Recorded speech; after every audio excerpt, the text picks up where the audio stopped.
يكاد البرق يخطف أبصارهم كلما أضاء لهم مشوا فيه وإذا أظلم عليهم قاموا ولو شاء الله لذهب بسمعهم وأبصارهم إن الله على كل شيء قدير.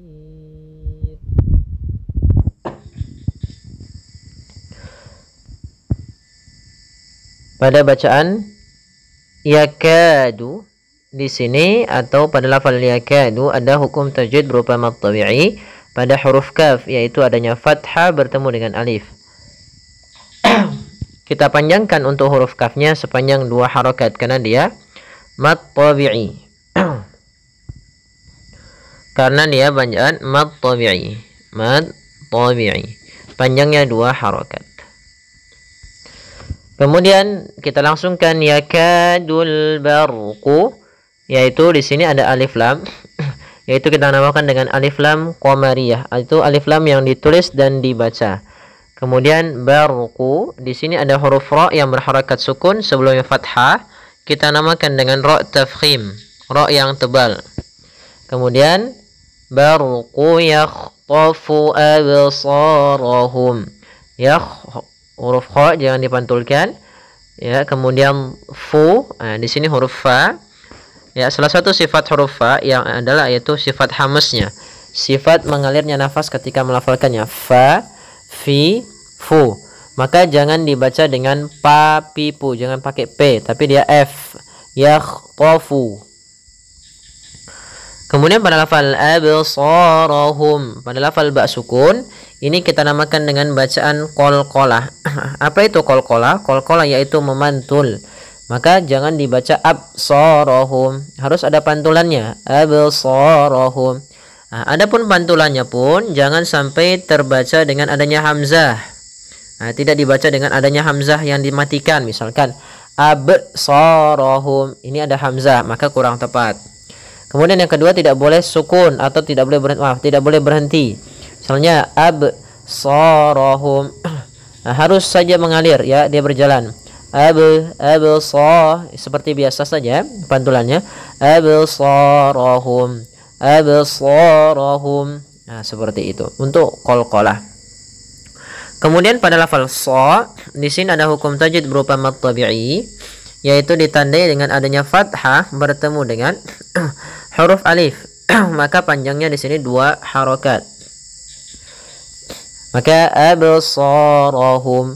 Kemudian pada lafal hum, kalau kita lanjutkan, maka di sini humnya menjadi yaitu izhar syafawi. Misalnya yakhtafu absarahum kullama, maka nanti mim mati bertemu dengan huruf kaf, maka dinamakan dengan izhar syafawi. Tapi kalau kita berhenti, ya tidak ada hukum tajwid selain dia mim sukun yang dimatikan karena waqaf. Tapi kalau kita berlanjut, maka kita namakan dengan bacaan izhar syafawi, yaitu adanya mim mati bertemu dengan kaf.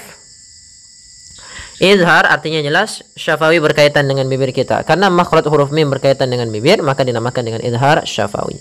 Izhar syafawi sendiri hurufnya adalah seluruh huruf hijaiyah kecuali mim dan ba. Maka tatkala kita mendapati adanya mim mati bertemu dengan seluruh huruf hijaiyah setelahnya selain daripada 2 huruf yaitu mim dan ba, maka dinamakan izhar syafawi.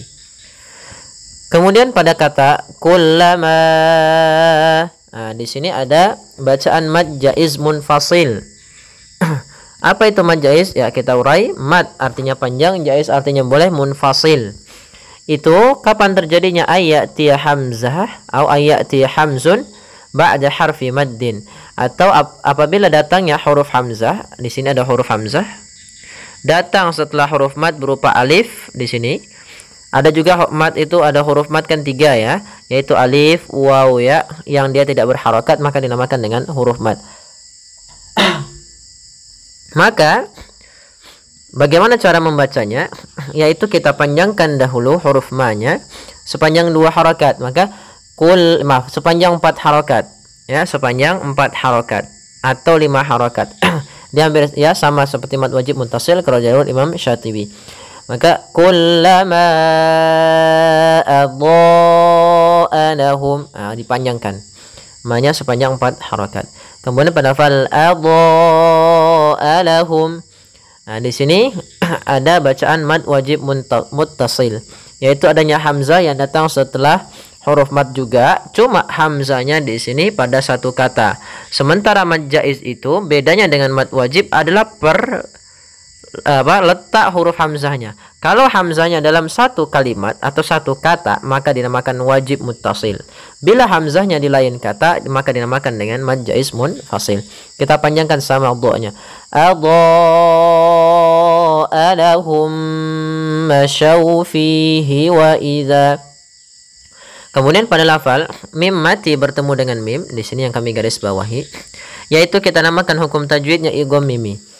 Bagaimana cara membaca idgham mimi? Idgham mimi itu apa? Idgham mimi arti idgham, memasukkan. Mimi artinya kedua huruf keduanya adalah mirip mim. Ya, yang satu mim sukun, yang satu mim berharakat. Maka caranya adalah masukkan mim yang pertama kepada mim yang kedua, kemudian ditahan gunnahnya. Lahum masyaw fihi.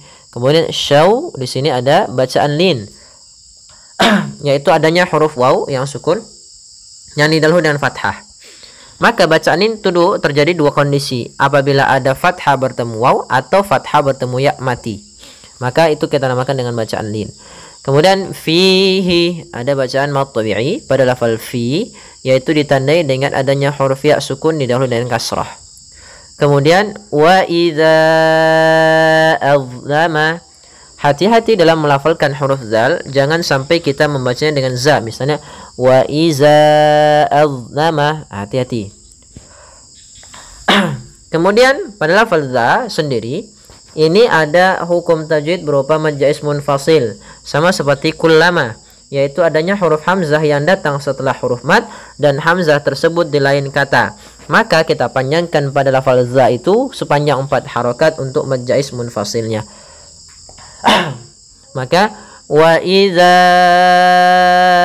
azlama, kemudian pada lafal dha tebalkan dha-nya, azlama alaihim. Daripada makhrajnya, untuk menyempurnakan huruf dha, yaitu kita sempurnakan daripada makhraj. Makhrajnya adalah ujung lidah. Ujung lidah menempel dengan gigi sari atas. Kemudian ya, gigi sari atas. Kemudian dia pangkalnya terangkat. Azlama alaihim qamu. Kemudian pada lafal alaihim, di sini ada mim sukun. Maaf, ada ya sukun didahului dengan fathah, maka dinamakan dengan bacaan lin. Bacaan lin, yaitu lembut dalam pelafalannya. Lin artinya lembut. Kemudian alaihim qamu. Kemudian pada mim mati bertemu qaf, maka ini kita namakan dengan bacaan izhar syafawi, yaitu suara mimnya harus jelas. Kemudian qamu, qa ada fathah bertemu alif, yaitu mad tabi'i. Mu ada dhammah bertemu waw, alifnya dianggap tidak ada. Maka kedua-duanya panjangnya 2 harakat, kita namakan dengan mad tabi'i. Di sini ada tanda waqaf berupa huruf jim, yang artinya kita boleh waqaf. Kemudian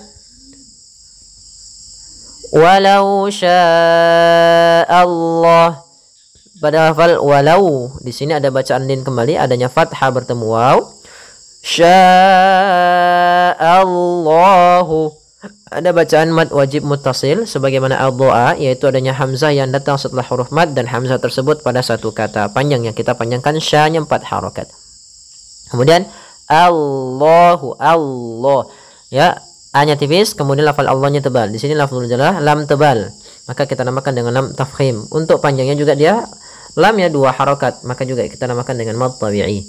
Kemudian la zahaba bisam'ihim, za-nya hati-hati, jangan terbaca dengan bacaan za kembali, tapi dia zal. La zahaba. Kemudian bisam'ihim wa absarihim, mim mati bertemu waw, izhar syafawi, jelas suara mimnya tidak boleh ditahan. Kemudian wa absarihim. Nah, sama di sini ada bacaan qalqalah, yaitu artinya memantul, maka tidak boleh baca absarihim, tidak memantul. Atau dia menambahkan hamzah misalnya wa absarihim, ini juga salah. Tapi dia wa absarihim, tidak ada tambahan hamzah. Kemudian pada lafal sha ada bacaan mad tabi'i, yaitu adanya fathah bertemu alif, 2 harakat. Absarihim. Kemudian kita waqaf. Innallaha, pada bacaan inna di sini ada bacaan gunnah, yaitu suara nunnya atau nun bertasydid, sebagaimana disampaikan wa gunna miman tsumma nunan syuddida, Imam Jamzuri dalam matan tuhfahnya, dan gunnahkan lamim dan nun yang bertasydid. Maka di sini kita tahan dulu suraannya 2 harakat baru baca nanya. Innallaha, pada lafal Allah tadi lam tebal, lam tafkhim dan mad tabi'i 2 harakat. Ala ada mad tabi'i, yaitu pada lafal la adanya fathah bertemu alif. Kulli syai'in qadir. Kemudian pada lafal syai'in di sini ada sempurnakan ya-nya, dikasrahkan. Syai, yaitu dia lembut, bacaan lin. Kemudian inqa ada kasratain atau kita namakan dengan tanwin an in un bertemu dengan qaf, maka kita namakan dengan ikhfa. Cara membacanya samarkan kepada qaf, dan qaf termasuk huruf tebal, maka ikhfanya agak ditebalkan. Syai'in qadir. Kemudian pada lafal dir ada bacaan mad arid disukun, yaitu ditandai dengan huruf ra yang disukunkan.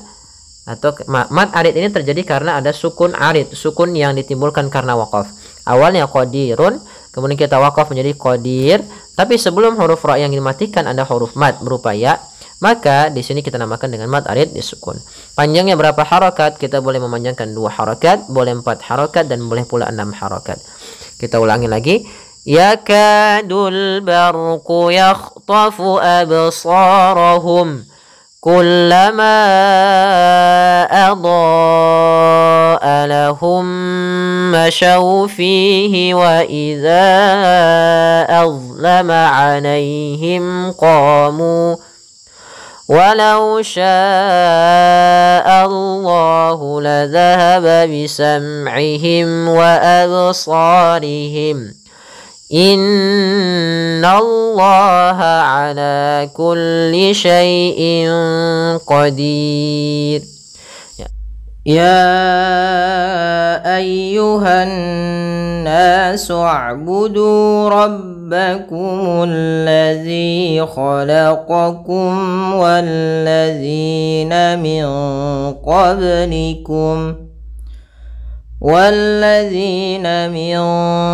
qablikum la'allakum tattaqun.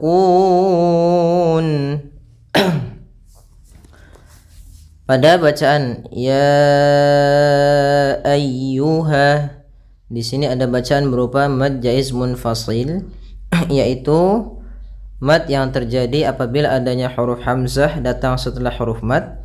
Pada lafal ya ada alif kecil, sebelumnya fathah, maka dia 2 harakat, kita namakan dengan mad tabi'i. Kemudian datang setelahnya huruf hamzah, maka ia berubah menjadi mad jaiz munfasil, yang mana hamzah tersebut berada di lain kata, yaitu ya ditambah dengan ayyuha.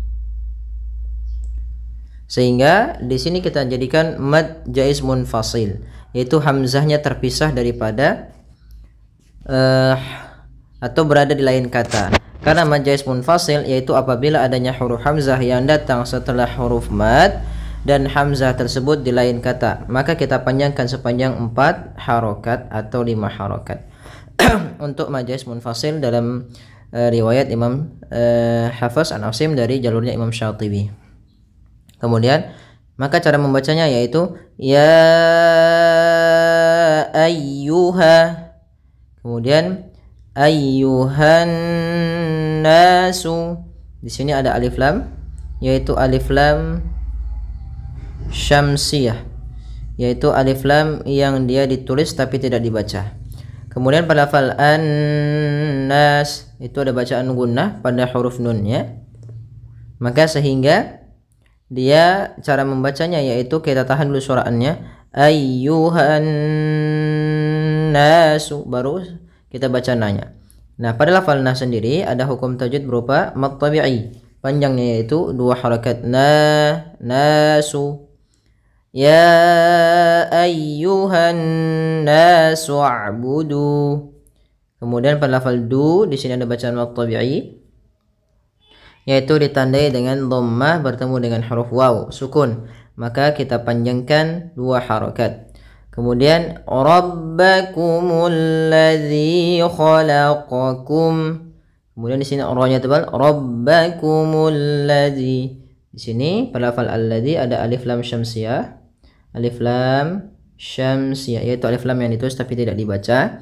Kemudian pada lafal dzi, hati-hati dalam pelafalan zal jangan berubah menjadi ji, misal rabbakumul ladzi khalaqakum atau rabbakumul ladzi khalaqakum dengan zai. Nah, karena di sini bukan huruf zai akan tetapi huruf zal, maka suara bacaannya pun bagaimana agar agar sesuai dengan makhrajnya, yaitu zal makhrajnya adalah ujung lidah kita.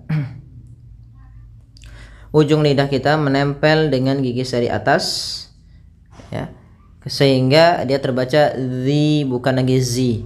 Kemudian zi ada hukum tajwid berupa mad tabi'i, yaitu adanya kasrah bertemu ya sukun.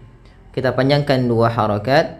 Khalaqakum, kha tebal isti'la, qa juga sama. Kemudian bedakan antara huruf qaf dan kaf. Qa ka, maka khalaqakum walladzina. Kemudian pada lafal khalaqakum ada mim mati bertemu dengan waw, kita namakan dengan izhar syafawi. Kemudian walladzi, kembali lagi sama, yaitu ada alif lam syamsiyah sebagaimana tadi alladzi, yaitu di sini. Kemudian pada lafal zi ada mad tabi'i, hati-hati dalam pelafalan zalnya jangan terbaca dengan zai. Kemudian walladzina min qablikum. Kemudian pada lafal min qablikum ada nun sukun bertemu dengan huruf qaf. Apabila ada nun sukun bertemu dengan huruf qaf, maka kita namakan dengan bacaan ikhfa. Cara membacanya yaitu samarkan nunnya kepada huruf qaf, bukan lagi min qablikum, tapi kita samarkan ke qaf dan ditahan gunnahnya. Min qa, ya, min qablikum. Kemudian pada lafal ba sukun ini ada bacaan qalqalah, yaitu kita pantulkan baknya qablikum, tapi jangan sampai kita yang pertama tidak memantulkannya qablikum, kesalahan. Yang kedua adalah menambahkan hamzah, misalnya qablikum, jangan sampai, tapi dia min qablikum. Kemudian pada lafal mim mati bertemu lam, izhar syafawi, yaitu suara mimnya harus dibaca jangan jelas. La'allakum tattaqun, sama mim mati bertemu ta, izhar syafawi kembali, yaitu suara mimnya harus dibaca dengan jelas. Tattaqun. Pada lafal kun ada bacaan mad arid disukun, yaitu mad yang terjadi disebabkan karena adanya sukun arid. Sukun aridnya pada huruf apa? Pada huruf nun. Awalnya nun berharokat karena diwakafkan menjadi nun yang sukun. Sebelum huruf nun sukun ini huruf mad, maka yang awalnya kuna itu 2 harokat, karena kita wakafkan menjadi dia mad arid disukun, kita boleh baca 2 harokat, boleh 4 dan boleh pula 6 harokat. Maka tattaqun, 4 harakat, tattaqun 6 harakat. Ya ayyuhan nasu a'budu rabbakumul ladzi khalaqakum walladzina min qablikum